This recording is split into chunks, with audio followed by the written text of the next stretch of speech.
whole idea is you pool your resources, you figure out who's able to do what. Mm-hmm. You have some skills in video, for instance. Right. That's useful for telling a story. And you might get people together and do a production on how can we solve some of these problems and show that in the community. Okay, that's one thing. I have a really strong interest in landscaping and landscape design. And other friends have master gardening talents, or they're really good at sewing or auto repair, or they've got graphic design skills. And if we don't know about each other, we're all sort of going along on our individual track, and nothing is getting done. But when we start to discover that each of us has talents and interests that we can apply to the collective problems that we're trying to address, that becomes a lot of fun. And you learn how to do things from other people. They have like skill sharing workshops that they've done. In our town, we took a map of the town, we put pins on there for where everybody was living, and we decided to divide into neighborhood groups and discuss, well, what can we do in our neighborhood and stuff like that. Create listservs so that we're all connected by email. We're learning as we go. That's neat. And yeah, it's kind of hopeful.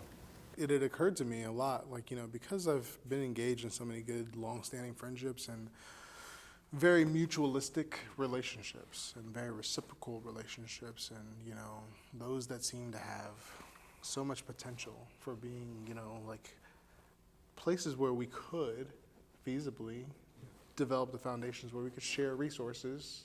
We've almost gotten to this entitlement place where we think that we all have to have our own everything. Yeah. Your own microwave, your own stove, your own car, your own house, your own yard, your own driveway, your own part of the sidewalk. It's like, you name it. Oh, you can't put that sign there because that's my part of the sidewalk.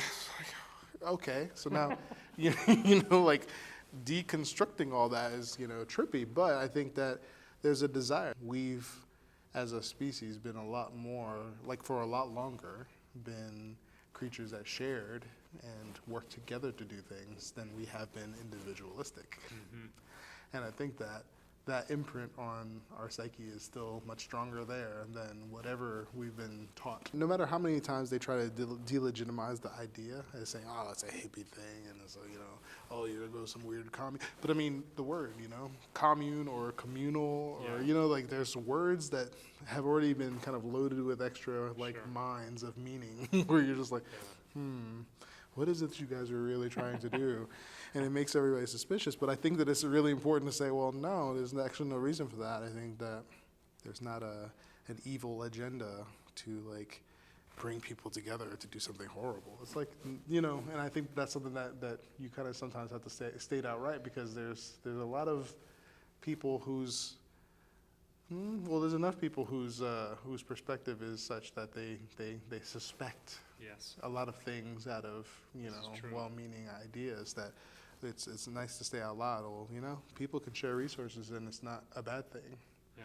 And you could do a number of things that are very cooperative and collaborative, and they aren't socialist, and they aren't Marxist, and they aren't a lot of things. Because if you look up the definitions to what those things actually mean, there's a whole load of other things that have to do with that. But but there are words in the political discourse that have kind of started in media and kind of been broadcast that have made it somewhat trickier to do these mutualistic, made it almost controversial to do the simplest, most human thing to do, which is do stuff together.